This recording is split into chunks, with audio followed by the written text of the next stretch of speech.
Ratmi mulai mengalami gangguan tidur. Ia tidak makan dengan baik, dan tubuhnya semakin lemah dari hari ke hari.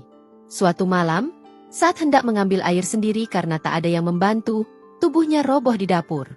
Ia terkena serangan stroke ringan, dan harus dibawa ke puskesmas dengan tandu pinjaman dari tetangga. Saat berita itu sampai ke telinga Randy, ia tidak tertawa atau merasa puas.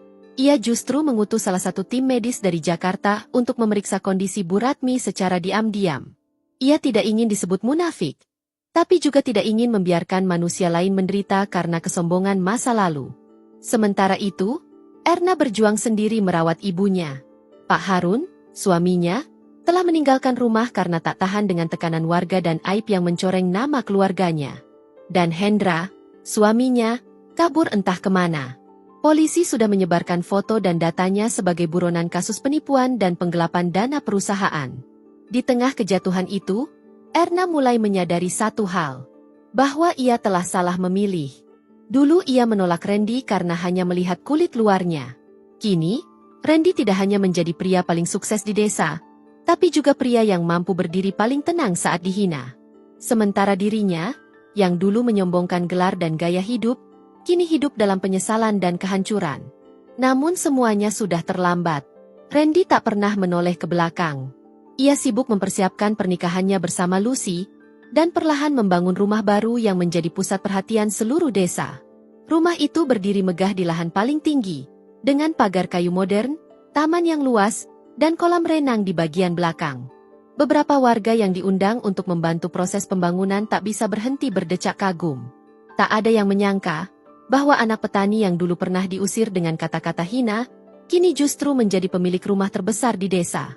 Mobil-mobil mewah mulai terlihat di halaman rumah Randy. Tapi ia tetap menjemput Lucy dengan motor tua peninggalan ayahnya. Karena bagi Randy, yang paling berharga bukanlah apa yang bisa dibeli dengan uang, tapi siapa yang tetap bersamanya saat ia tak punya apa-apa. Namun hari pernikahan mereka belum tiba. Dan kejutan yang paling besar belum sepenuhnya muncul di hadapan warga desa. Hari pernikahan Randy dan Lucy tiba dengan kemeriahan yang belum pernah terjadi sebelumnya di desa itu.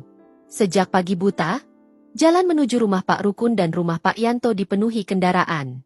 Namun bukan kendaraan biasa, melainkan deretan mobil mewah dari Jakarta, lengkap dengan petugas keamanan dan tim dokumentasi profesional. Tenda megah berdiri di lapangan tengah desa, dihiasi dengan lampu gantung kristal, karpet merah, dan panggung megah. Undangan datang dari berbagai penjuru. Beberapa pejabat kota, kolega bisnis Randy, serta warga desa hadir dengan mata tak berhenti melirik ke sekitar. Semua tampak kagum, bingung, dan terpana. Luar biasa, ini baru nikahan orang kota, bisik salah satu warga kepada temannya. Namun tidak ada kesan sombong dari pihak pengantin pria. Randy tetap menyambut tamu satu persatu, mengenakan beskap khas Jawa berwarna coklat muda, menggandeng tangan ayahnya dengan hormat, dan sesekali menunduk penuh sopan. Di sisi lain, Lucy tampil anggun dengan kebaya sederhana namun elegan. Wajahnya cerah, senyumnya menenangkan. Tidak ada riasan berlebihan, tidak ada perhiasan mencolok.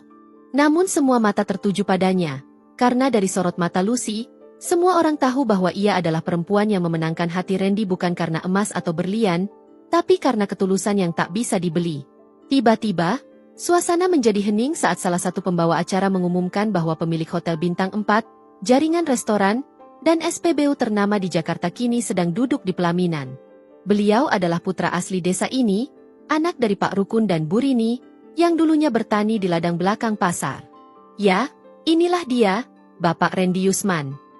Warga desa terbelalak. Beberapa menjatuhkan sendoknya, tak percaya apa yang mereka dengar. Bahkan kepala desa yang baru pun ikut berdiri, bertepuk tangan. Bisik-bisik cepat menyebar ke seluruh tamu. Jadi, Randy itu pemilik pom bensin yang sering muncul di iklan. Astaga, aku pernah hutang sama dia waktu kecil. Kenapa dia nggak pernah cerita siapa dirinya? Namun di tengah semua itu, satu wajah terlihat sangat pucat. Erna, berdiri di belakang tenda bersama ibunya yang dibantu duduk di kursi roda. Mata Erna tak berkedip menatap pria yang dulu ia hina, yang pernah ia usir dari rumahnya bersama keluarga. Dan hari ini, pria itu menikah dalam pesta yang hanya bisa ia impikan seumur hidup. Bu Ratmi, Dengan wajah layu dan tangan yang sudah tak mampu menggenggam erat, hanya bisa meneteskan air mata. Ia tahu semuanya sudah terlambat. Semua perkataan kasarnya, semua penghinaan yang ia lontarkan, kini kembali menghantam dirinya sendiri. Dulu, ia menolak Randy karena tak punya apa-apa. Kini, anaknya sendiri ditinggal suami yang lari dari tanggung jawab, sementara pria yang ia hina telah menjelma menjadi raja di tanah kelahirannya. Tak satu pun dari keluarga Randy mengucap dendam. Bahkan saat Erna ingin menghampiri untuk minta maaf, ia tak berani melangkah. Ia hanya bisa berdiri di kerumunan, melihat dari kejauhan bagaimana tawa bahagia Randy dan Lucy mengisi panggung, diiringi alunan musik tradisional yang membungkus pesta itu dengan kesan megah namun penuh kesederhanaan.